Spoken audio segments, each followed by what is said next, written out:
I woke up this morning to learn that Anthony Bourdain was found dead. And unlike a lot of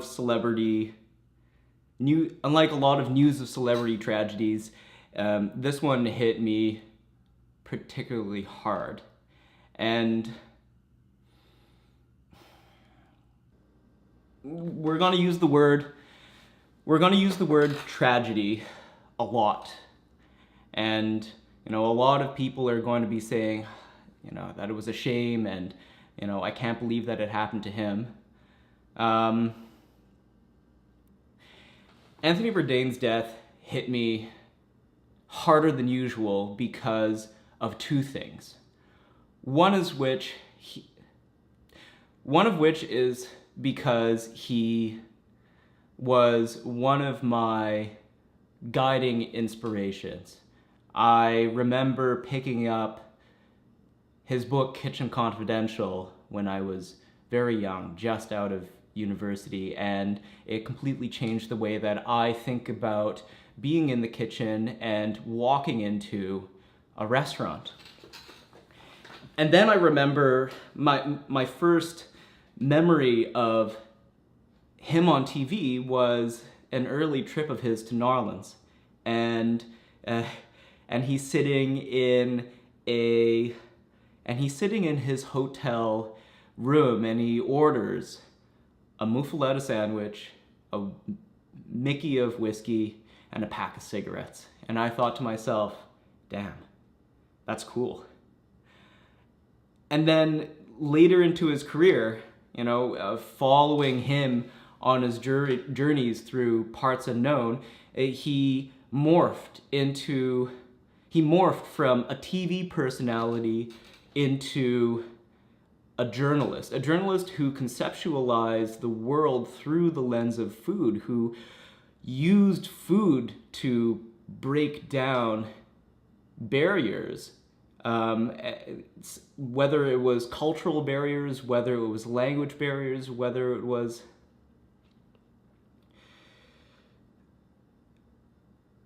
when people ask me, Nick, what do you want to do in life? I often look at them and I'll think for a second, and I'll put on a big grin, and I'll say, I want to be Anthony Bourdain without the methadone. and there's a big reason for that. He is one of the big reasons why I write about food. He's one of the big reasons why I think about food. He's one of the big reasons why I take stupid food pictures on my phone that no one will ever see. He's one of the big reasons why I want to make films about food, about being a foodie. He's my creative spirit animal. I hoped that one day I would get a call from him, or even someone who works for him, just to get the chance to meet him, and now I won't. And there's a second big reason why it hit home so hard for me. He was found dead at the age of 61 in his hotel in Paris, and he was found by one of his best friends, Eric Ripert, and that's already just heartbreaking. I can't imagine, what would go through my friends or family's heads if they found me like that. But the biggest thing here is that Anthony Bourdain took his own life, and there's a lot of reasons for that. There's a lot of speculation about that too. By all empirical standards, he was wildly successful. He was Simpsons famous. He traveled the world. He got paid to travel the world and eat with famous people like Obama, and not so famous people. And he had a star-studded, interesting life, and he was dating a famous whatever, and And a lot of people are going to ask, why him? And that brings me to my big question. Can we talk about mental health? No, seriously, can we talk about mental health? I need to show you something. Do you see this? It's not just because I have a fondness for punctuation and poor life choices. It's a positive affirmation of mental health, or at least it is to me. It's a piece of punctuation where the author could have ended his or her sentence, but decided to continue. And the big reason why I have this visible to the world and for me is because I have depression. I suffer from depression. I had depression. I don't honestly know how to talk about that. And there's a big reason, because we don't talk about this. Mental health doesn't start and stop with suicidal ideation. There are shades of it. There are so many shades of it that I'm flat out convinced that everyone has it. Whether you are thinking about ending your life sometimes, or you're like me and it'll be a bright sunny day and you've taken a half day off of work because they let you go, and they let you go because you did good, and all you want to do is go home, lie in bed, and do nothing. Absolutely nothing until your wife comes home. Whether it's that or it could just be burnout. You could just be working 100-hour weeks with no break, and you come home and all you want to do is drink to forget that you worked 100-hour weeks, and all you have to look forward to on the Monday is more 100-hour weeks. It could just be moments of self-doubt. It could be that it's the middle of January and you haven't seen the sun properly in months, and you're just sad. There are nuances here, and no, I don't think anyone knows about this because we don't talk about it, and we need to, because I got to tell you a story. When I first moved to the city, almost 9 years ago now, I was living the dream. Got a good job, loved my team, but I couldn't shake this feeling that something was wrong.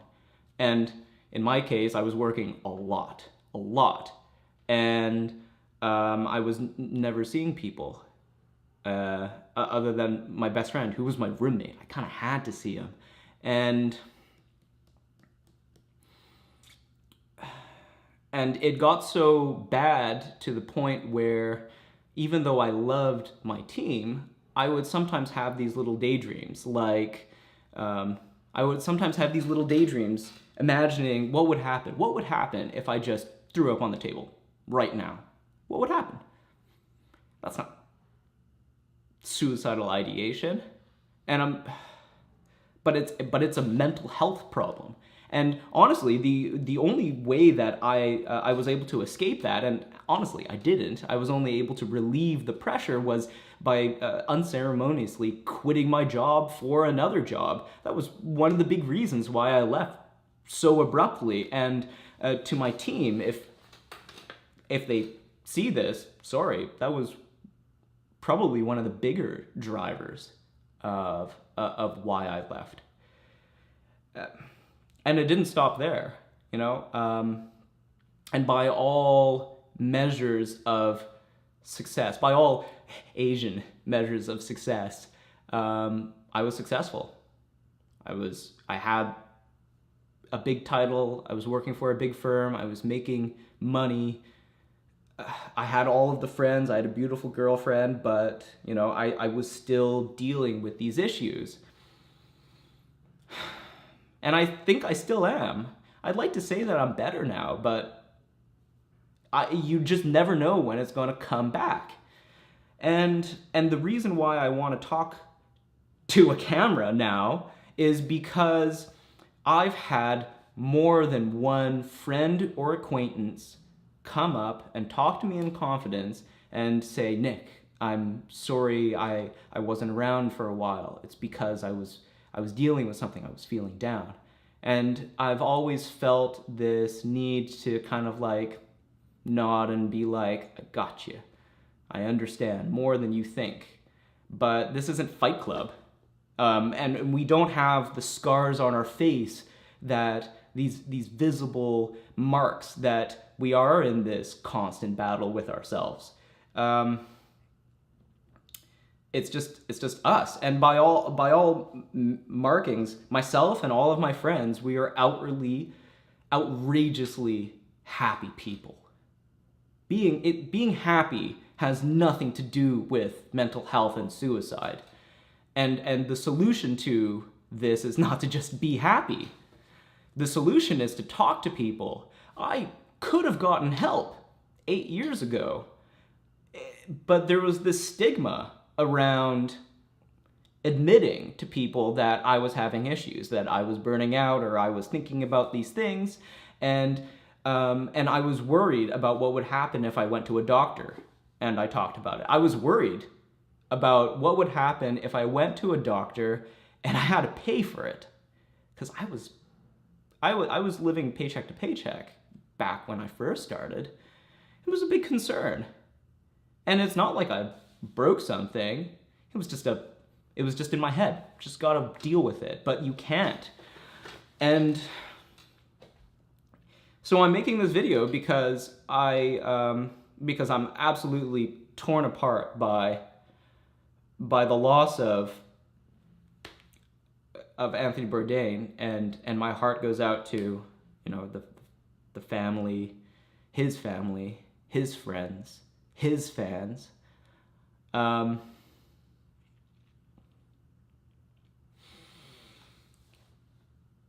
And I also want to use this as an excuse to talk about mental health issues. Can we talk about it? So, I don't know what else there is to say. I'm going to leave some links below to mental health hotlines, suicide hotlines. If you are a psychologist and I've said something wrong about mental health, correct me in the comments. Let me know, you know, what other people can do better about this.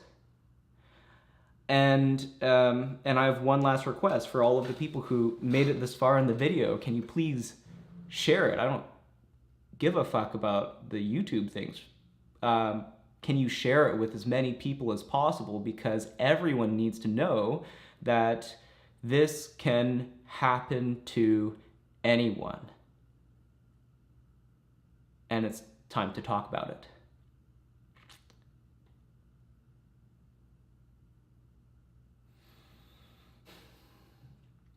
I'll see you guys around.